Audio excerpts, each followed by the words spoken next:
Continuamos con la Ley 40/2015 de 1 de octubre de régimen jurídico del sector público para recorrer el título segundo, el más largo de esta normativa y que nos adentra en cómo se ha organizado y cómo funciona legislativamente el sector público institucional.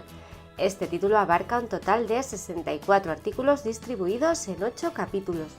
En el capítulo primero nos encontramos con 3 artículos.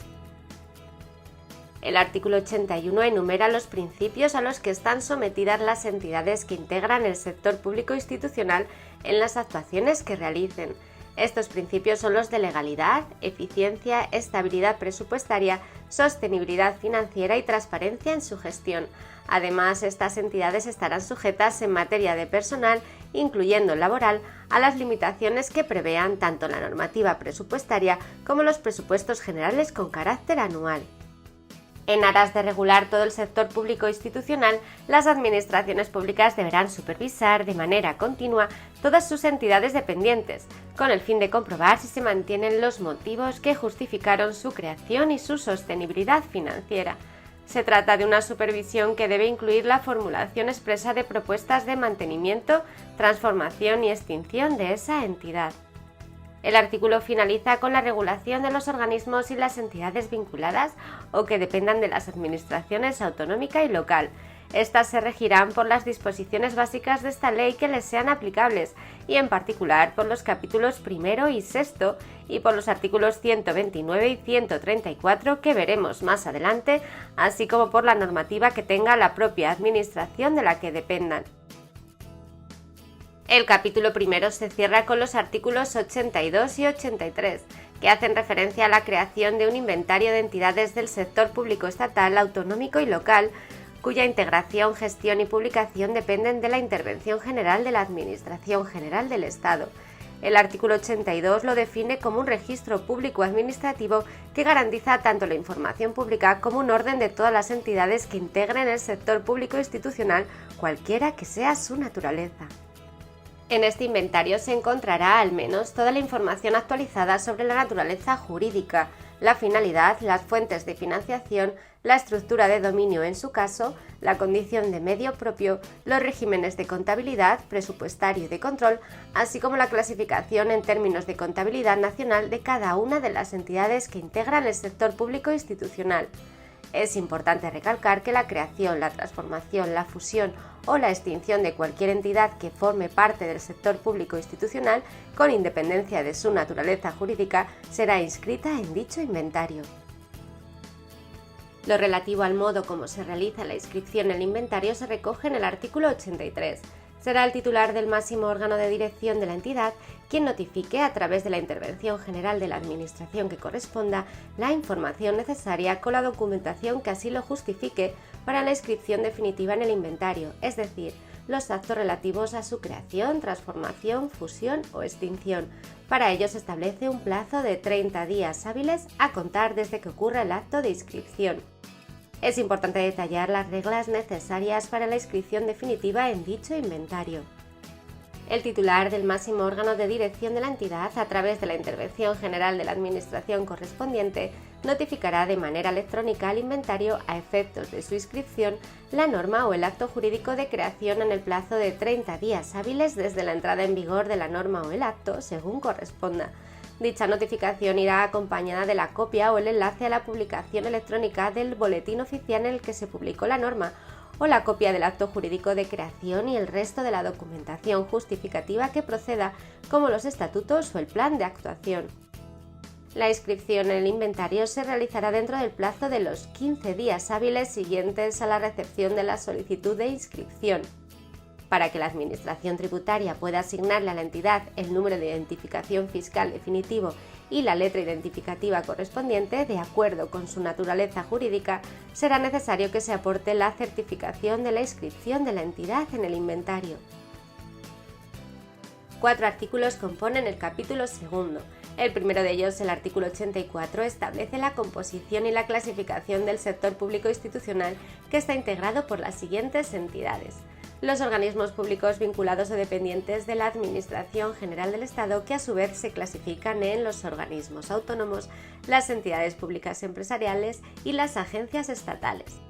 Por otro lado están las autoridades administrativas independientes, las sociedades mercantiles estatales, los consorcios, las fundaciones del sector público, los fondos sin personalidad jurídica y las universidades públicas no transferidas, que se regirán por lo dispuesto en la Ley 47/2003 de 26 de noviembre general presupuestaria que les sea de aplicación y por lo dispuesto en esta ley en lo que no esté previsto en su normativa específica. Es importante destacar que la Administración General del Estado o la entidad integrante del sector público institucional no podrá, ni por sí misma ni en colaboración con otras entidades públicas o privadas, crear ni ejercer el control efectivo de manera directa o indirecta sobre ningún tipo de entidad diferente de las que acabamos de enumerar, con independencia de su naturaleza y su régimen jurídico. No obstante, esto no se aplicará a la participación del Estado en organismos internacionales o en entidades de ámbito supranacional, ni a la participación en los organismos de normalización y acreditación nacionales o en sociedades creadas al amparo de la Ley 27/1984 de 26 de julio sobre reconversión y reindustrialización.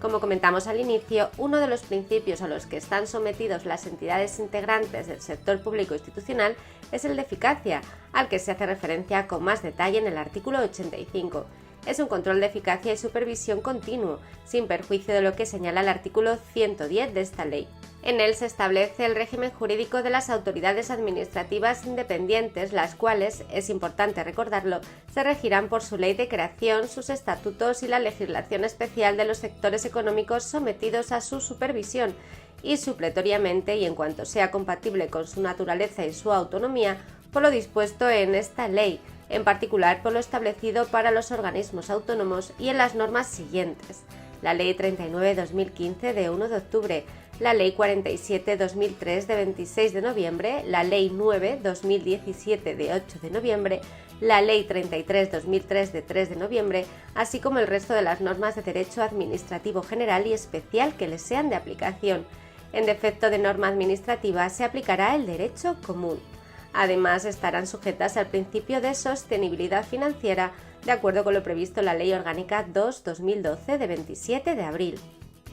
Para poder ejercer ese control, todas las entidades contarán, en el momento de su creación, con un plan de actuación con las líneas estratégicas a través de las que se desenvolverá su actividad, sin perjuicio del control que, de acuerdo con la Ley 47/2003 de 26 de noviembre, se ejerza por la intervención general de la Administración del Estado.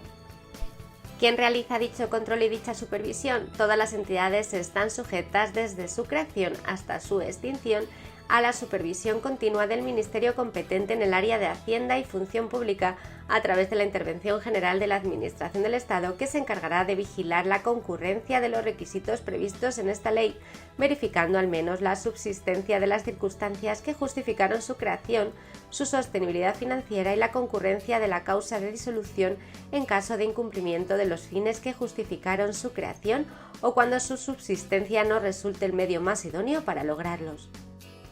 Las actuaciones de planificación, ejecución y evaluación que corresponden a la supervisión continua se determinan de manera reglamentaria. En el caso de aquellas destinadas al control de eficacia y la supervisión de manera continuada, tendrán en cuenta la información económico-financiera disponible, el suministro de información por parte de los organismos públicos y las entidades que estén sometidas a dicho control y las propuestas de las inspecciones de los servicios de los departamentos ministeriales. Todos los resultados de la evaluación que realicen el Ministerio de Adscripción y el Ministerio responsable de la actividad financiera y de la función pública se plasmarán en un informe sujeto a procedimiento contradictorio, el cual, según las conclusiones que se hayan obtenido, podrá contener recomendaciones de mejora o una propuesta de transformación o supresión del organismo público o la entidad. Pasamos al artículo 86, que nos habla de cuándo las entidades integrantes del sector público institucional podrán ser consideradas medios propios y servicios técnicos de los poderes adjudicadores y del resto de los entes y las sociedades que no tengan la consideración de poderes adjudicadores. En este sentido, son medios propios y servicios cuando cumplan las condiciones y los requisitos que establece la Ley 9/2017, de 8 de noviembre de contratos del sector público y acrediten que, además de contar con los medios suficientes e idóneos para realizar prestaciones en el sector de actividad que corresponda a su objeto social, de acuerdo con su norma o su acuerdo de creación, se dé alguna de las siguientes circunstancias: sea una opción más eficiente que la contratación pública y resulte eficaz con la aplicación de criterios de rentabilidad económica o resulte necesario por razones de seguridad pública o de urgencia en la necesidad de disponer de los bienes o servicios suministrados por el medio propio o el servicio técnico. Hay que tener en cuenta que formará parte del control de eficacia de los medios propios y servicios técnicos la comprobación de la concurrencia de los requisitos que acabamos de mencionar. Por otro lado, la denominación de las entidades del sector público institucional que sean consideradas medios propios será necesario que se indique bien como medio propio o bien con su abreviatura MP. En el caso de que se cree un nuevo medio propio y servicio técnico, este irá acompañado de la propuesta de declaración de memoria justificativa que acredite todo lo que acabamos de mencionar y que en este supuesto de nueva creación debe ser informada por la Intervención General de la Administración del Estado. Por último, el capítulo segundo se cierra con el artículo 87, que recoge que cualquier organismo autónomo, entidad pública empresarial, agencia estatal, sociedad mercantil estatal o fundación del sector público institucional estatal puede transformarse y adoptar la naturaleza jurídica de cualquiera de las entidades citadas. Dicha transformación tendrá lugar manteniendo su personalidad jurídica por cesión e integración global en unidad de acto de todo el activo y el pasivo de la entidad transformada, con sucesión universal de derechos y obligaciones. Esta transformación no alterará las condiciones financieras de las obligaciones que haya asumido, ni podrá ser entendida como causa de resolución de las relaciones jurídicas. Se llevará a cabo mediante Real Decreto, aunque eso suponga una modificación de la ley de creación, salvo en el caso de la transformación en agencias estatales, en el que debe realizarse por ley. Es importante resaltar que cuando un organismo autónomo, entidad pública empresarial o agencia estatal se transforme en una entidad pública empresarial, agencia estatal, sociedad mercantil estatal o fundación del sector público, el Real Decreto o la ley mediante la que se realice la transformación deberá acompañarse de la siguiente documentación: una memoria que incluya una justificación de dicha transformación por no poder asumir sus funciones manteniendo su naturaleza jurídica ordinaria, un análisis de eficiencia en el que se incluya una previsión del ahorro que generará la transformación y la acreditación de que no existen duplicidades con las funciones que ya desarrolla otro órgano, organismo público o entidad preexistente, y un análisis de la situación en la que se quedará el personal, indicando si en su caso parte del mismo se integrará bien en la Administración General del Estado, bien en la entidad pública empresarial, sociedad mercantil estatal o fundación que resulte de su transformación. Y además de la memoria, un informe preceptivo de la Intervención General de la Administración del Estado en el que se valorará si se cumple todo lo que hemos visto en este artículo. La aprobación del Real Decreto de Transformación implicará la adaptación de la organización de los medios personales, materiales y económicos que sean necesarios por el cambio de naturaleza jurídica y la posibilidad de integrar el personal en la entidad transformada o en la Administración General del Estado. En su caso, esta integración se llevará a cabo de acuerdo con los procedimientos de movilidad establecidos en la legislación de la función pública o en la legislación laboral que se aplique. Este artículo aclara que el personal de la entidad transformada tendrá los mismos derechos y obligaciones que le correspondan de acuerdo con la normativa que se le aplique. Además, dicha adaptación no supone por sí misma la atribución de la condición de funcionario público al personal laboral que preste servicios en la entidad transformada. En el caso de la integración de quienes hasta este momento vinieran ejerciendo funciones reservadas a los funcionarios públicos sin serlo, podrá realizarse con la condición de a extinguir, para lo que será necesario valorar con carácter previo las características de los puestos afectados y las necesidades de la entidad en la que se integren. Por último, es importante señalar que de la ejecución de las medidas de transformación no podrá derivarse ningún incremento de la masa salarial preexistente en la entidad transformada.